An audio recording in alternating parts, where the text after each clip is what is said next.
basının değerli emekçileri, çok sevgili kardeşlerim, bu önemli toplantıya hepiniz hoş geldiniz.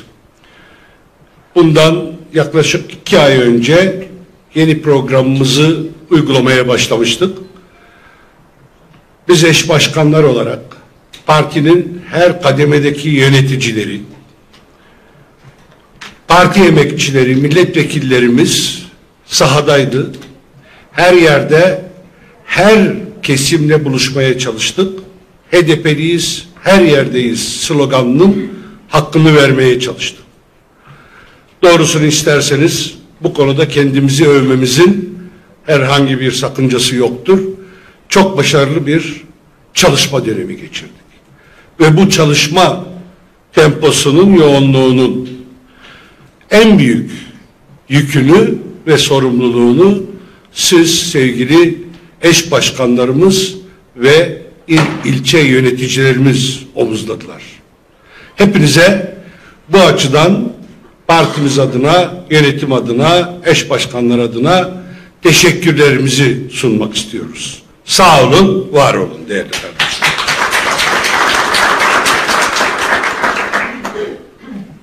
Evet, sahaya çıkarken belli hedeflerimiz vardı. HDP'nin yeni dönemde nasıl bir yol izleyeceğine dair bizi dahil etmeyen tartışmaları her kesim, her platformda yürütüyor. Bizim asıl zeminimiz halktır. Biz de halkımızla tartışmak, halkımızla istişare etmek ve onların görüşlerini, önerilerini almak için yola çıktık. Gördük ki halkımız HDP'ye yönelik bütün insafsız baskılara rağmen partisine inançla, kararlılıkla sahip çıkıyor. Moral yüksek, kararlılık sağlam. Bu da bizim siyasi gücümüzün, değişim idealimizin, hedeflerimize yürümemizin en güçlü kaynağıdır. Biz moralimizi de, inancımızı da halkın bu desteğinden ve cesaretinden alıyoruz. Her gün yeni operasyonlarla uyandığımız böyle bir dönemde il ve ilçe teşkilatlarımız dimdik ayakta. HDP sizin emekleriniz sayesinde dimdik ayakta. Yani umut ve cesaret dimdik ayakta. Bunu görmek bizleri fazlasıyla mutlu etti.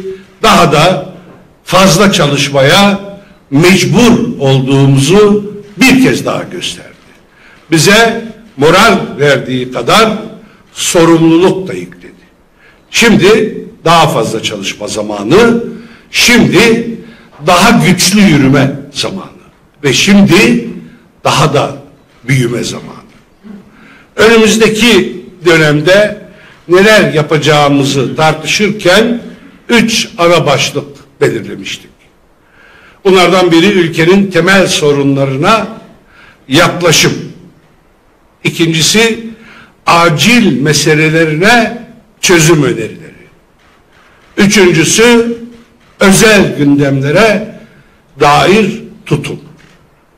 İşte meydanlarda halkımızın sesini dinleyerek, salonlarda sivil toplum örgütlerinin temsilcileriyle istişare ederek,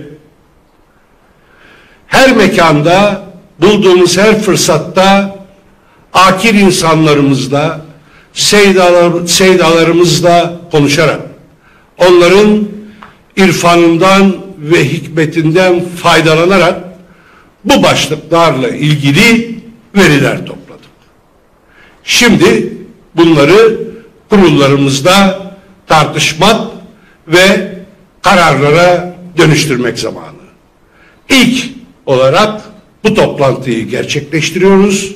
Çünkü esas olarak sahayı sizler yaşıyorsunuz ve biz de sizlerle sahaya inebiliyoruz. O nedenle ilk değerlendirme toplantımızı İLEŞ başkanlarımızla yapıyoruz. Dün kadın İLEŞ başkanlarımız toplandı. Bugün karma toplantımızı gerçekleştiriyoruz. HDP'nin varoluş amacı yeni yaşamı inşa etmektir. Evet, yola bu sloganla çıkmıştı HDP. Biz yeni yaşamı inşa etme hedefine yürüyeceğiz demiştik. Yeni yaşamın ne olduğunu farklı vesilelerle, farklı bakış açılarıyla ve başlıklarla anlatmaya çalışıyoruz. Yeni yaşamı inşa konusunda bugüne kadar aldığımız mesafenin hiç de az olmadığına hepinizin ve hepimizin inanması gerekiyor. Bunu şimdi toplumun tüm kesimlerine daha açık, anlaşılır bir şekilde aktarma görevi de yine bizlerindir. Önümüzde temel sorunlar var. Bu sorunların başında Kürt meselesi geliyor. Kürt meselesine demokratik çözüm yine HDP'nin varoluş hedefidir. Kürt meselesine demokratik çözüm aynı zamanda bu ülkenin demokrasi sorununa, yoksulluk sorununa, ekoloji, kadın, gençlik sorununa çözümle bütünleşmiştir. Ancak bunların hepsini bir arada ele aldığımızda yeni yaşam yolunda daha sağlam ilerleme imkanımız olur. Bu nedenle önümüzdeki dönem bu sorunların tümüne dair yaklaşımımızı, temel bakışımızı daha da somutlaştırarak toplumun tümüyle paylaşacağız. Yine acil meseleler var. Bu acil meselelerin ülkenin yangın yerine dönmüş olmasıyla açıklanabileceğini görüyoruz. Evet, halkın sofrası yanıyor. Ormanlar yanıyor.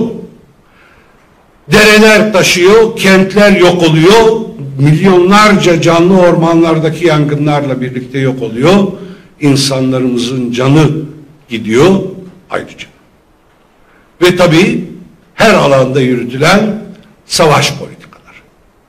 Bunlar hepsi bu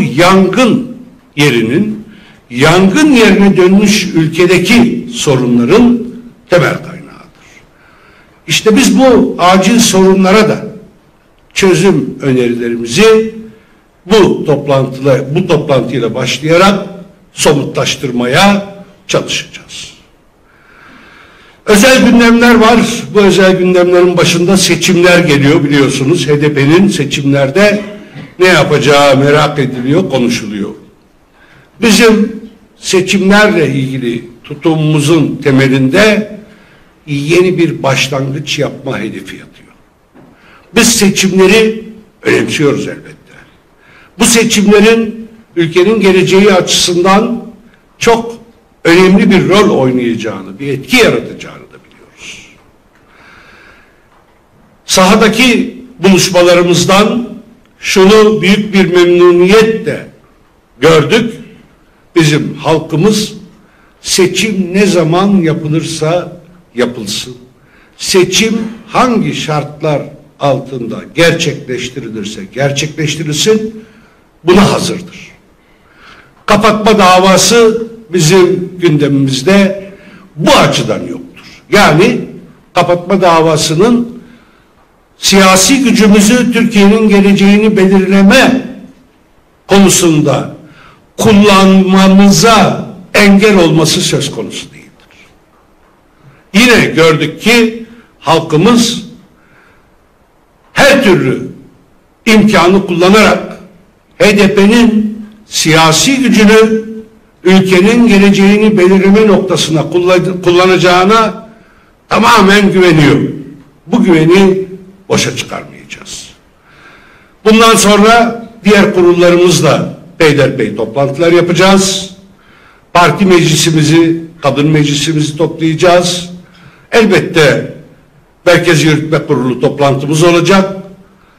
Elbette meclis grubuyla da bir araya geleceğiz. Böylece istişareleri tamamlayıp kararlarımızı bu başlıklarla ilgili temel yaklaşımımızı bir metne dökeceğiz.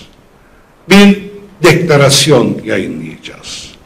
Bu söylediğim 3 başlıkla ilgili temel yaklaşımımızı içeren önerilerimizi, deyim yerindeyse yol haritamızı ortaya koyan deklarasyonu Eylül ayı içinde tamamlayıp halkımızla paylaşacağız.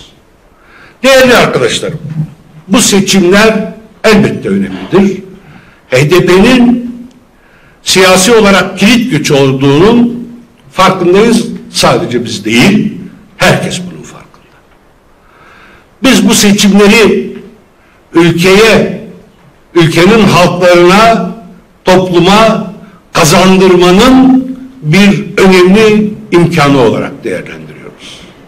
Evet, iktidara kaybettirme hedefimiz devam ediyor. Ama artık sadece kaybettirme değil, kazanma hedefini de herkesin önüne açık ve net bir şekilde koyması gerekiyor. Yani biz seçimlerde hem tüm ülkeye, tüm topluma, tüm halklara, özel olarak Kürt halkına kazandıracak yolları inşa edeceğiz. Bunu sizden aldığımız fikir ve destekle mutlaka da başaracağız. Bundan kimsenin şüphesi olmasın. Seçimleri yeni yaşama giden yolda bir vesile, yeni bir başlangıç yapmak için büyük bir imkan olarak değerlendiriyoruz. Yeni başlangıç gerçek demokrasi ve sağlam barışla ancak mümkündür. Gerçek demokrasi, evet, güçlendirilmiş parlamenter sistemi içeriyor. Evet, katılımcılığı güçlendirmeyi, denetim mekanizmalarını sağlamlaştırmayı gerektiriyor. Ama gerçek demokrasi aynı zamanda işleyen bir güvenceli yerel demokrasiyi de gerektiriyor. Buna bütün ülkenin ihtiyacı vardır. Bunu da yine bu seçimler vesilesiyle yeni başlangıcın en önemli başlıklarından biri olarak görüyoruz. Sadece kaybettirmek yetmez diyoruz. Pek çok yorumcuya bakarsanız iktidar zaten kaybediyor. Eriyor. Doğrudur. Anketler bunu gösteriyor. Saha bunu gösteriyor. Ama hiçbir iktidar, hele böylesine otoriterleşmiş, baskıyı, talanı, rantı böylesine yaygınlaştırıp derinleştirmiş bir iktidar sadece seyredilerek gitmez. Yani bu iktidarın oylarının düşüyor olması bizim durup seyrederek bu iktidara kaybettireceğimiz anlamına gelmemeli. İktidara kaybettirebilmek için topluma muhalefet olarak, bütün toplumsal, siyasal muhalefet güçleri olarak güçlü bir ufuk, sağlam bir gelecek vaadi sunmamız da mümkün. Bunun da temeli, sevgili kardeşlerim, iktidarı ayakta tutan temel politikalara karşı cesur adımlar ve cesur öneriler ortaya koymaktır. Değişim, yeni başlangıç o kadar kolay değil. Evet, cesaret ister, dirayet ister, risk almak gerektirir. Eğer muhalefet olarak, Türkiye'nin bütün muhalefeti, burada muhalefet dediğimiz zaman yandaşması sürekli sanki Millet İttifakı'na hitap ediyormuşuz gibi çarpıtıyor. Hayır, biz Türkiye'de bu düzenden ve iktidardan rahatsız olan herkesi muhatap alarak konuşuyoruz. Yani muhalefet dediğimiz zaman mevcuttan canı yanan, mevcut iktidardan ve bu iktidarın temelini oluşturan düzenden acı çeken bütün kesimleri kastediyoruz. Bütün bu kesimlerin bir araya geleceği yolları inşa etmeye çalışıyoruz. Bunun adına Demokrasi İttifakı dedik. Demokrasi İttifakı ancak toplumun en geniş kesimlerini kapsamakla anlam kazanabilir.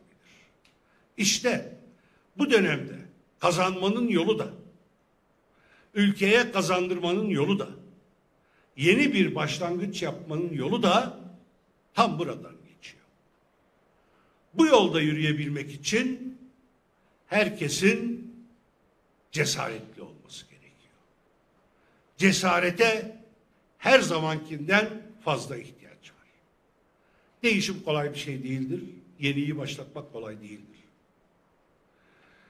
Risk almadan bu yolda yürümek de mümkün değildir. HDP zaten her türlü riski ve bedeli göze alarak yeni başlangıç için yoluna şaşmadan devam ediyor. Bedeller ödüyoruz.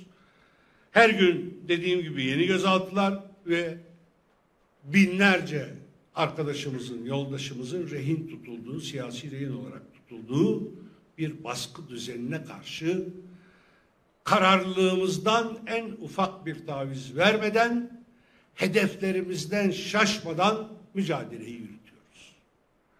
Bu ülkeye, bu ülkenin halklarına, kadınlarına, emekçilerine, gençlerine vaat edeceğimiz en tutkulu hedef barışı birlikte inşa etmek. İktidarın varoluşunu dayandırdığı savaş, ayrıştırma, düşmanlaştırma, kamplaştırma, nefret, ırkçılık politikalarının karşısına halkların eşit ortak yaşamını, gerçek demokrasiyi ve sağlam barışı koyarak yürümek zorundayız.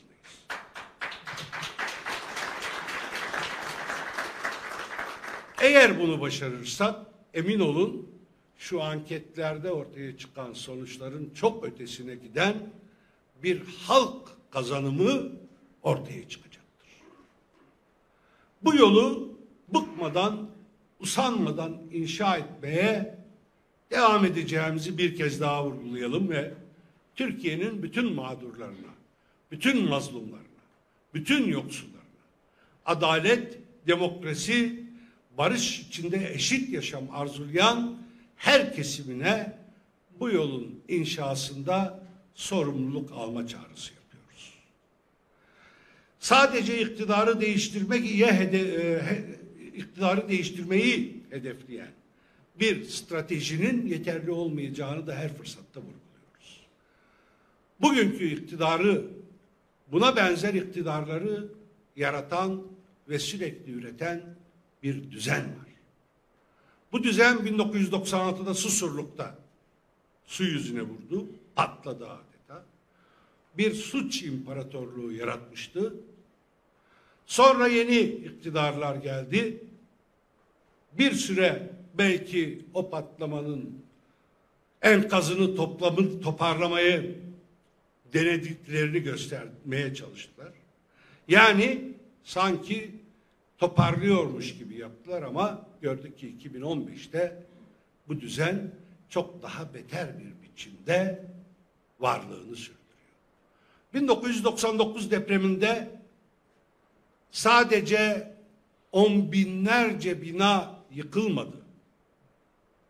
Sadece şehirler çökmedi. Sistem de çöktü. O çöküşte her kesimin canla başla dayanışmayı nasıl ördüğünü gördük ama o dayanışmadan güçlü bir yeni siyasi alternatif üretmeyi başaramadı muhalefet, toplumsal muhalefet. Şimdi ormanlar yanıyor, ormanları söndürecek uçaklar yok ve bunun sebebini hepimiz çok iyi biliyoruz. Çünkü halkın kaynakları savaşa, saraya, ranta, yandaşa gidiyor. Bizim devletçi bir yenilenmeye değil, halkçı bir yönetim inşa etmeye ihtiyacımız vardır. HDP, halkçı yönetimin inşasında temel güç olarak her türlü görevi ve sorumluluğu üstlenmeye hazırdır. Evet, devletçi restorasyon değil, halkçı yönetim istiyoruz. Bu seçimler de bunun için bir imkandır.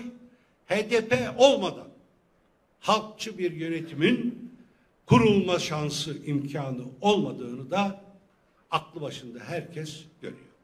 İşte biz bu yeni dönemde yeni başlangıcı Türkiye'nin yönetimine ortak olarak gerçekleştirmek istiyoruz. Başta Kürt halkı olmak üzere temsil ettiğimiz halkların ortak iradesiyle Türkiye'de yeni başlangıcın kurucu aktörü, kurucu gücü olma kararlılığındayız. Bu hedefimiz her seferinde bir adım daha ileriye gidiyor, bir adım daha somutlaşıyor. Bunu başaracağımıza dair hiçbir şüphemiz yok. Eylül ayı içinde açıklayacağımız deklarasyonla öyle temelsiz spekülasyonlara, dedikodu niteliğinin ötesine geçmeyen siyasi polemiklere nokta koyacağız. Göstereceğimiz hedef yeni bir başlangıç hedefidir. Yeni başlangıç içinde barış olmazsa olmazdır. Kapsamlı ve güçlü bir demokrasi olmazsa olmazdır. Adalet olmazsa olmazdır. İşte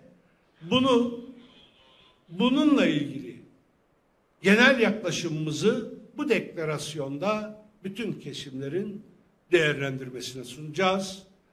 Değişimde etkili olacak her çevreye, sorunların çözümünde rol oynayabilecek her aktöre çağrılarımız olacak.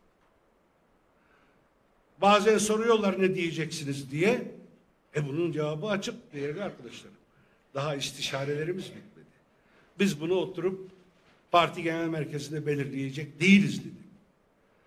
Önce sokakta halkla istişare edeceğiz dedik. Sonra buradan aldıklarımızı kurullarımızda değerlendireceğiz dedik. Değişim cesaret ister. Şimdi yeni başlangıç zamanıdır. Ve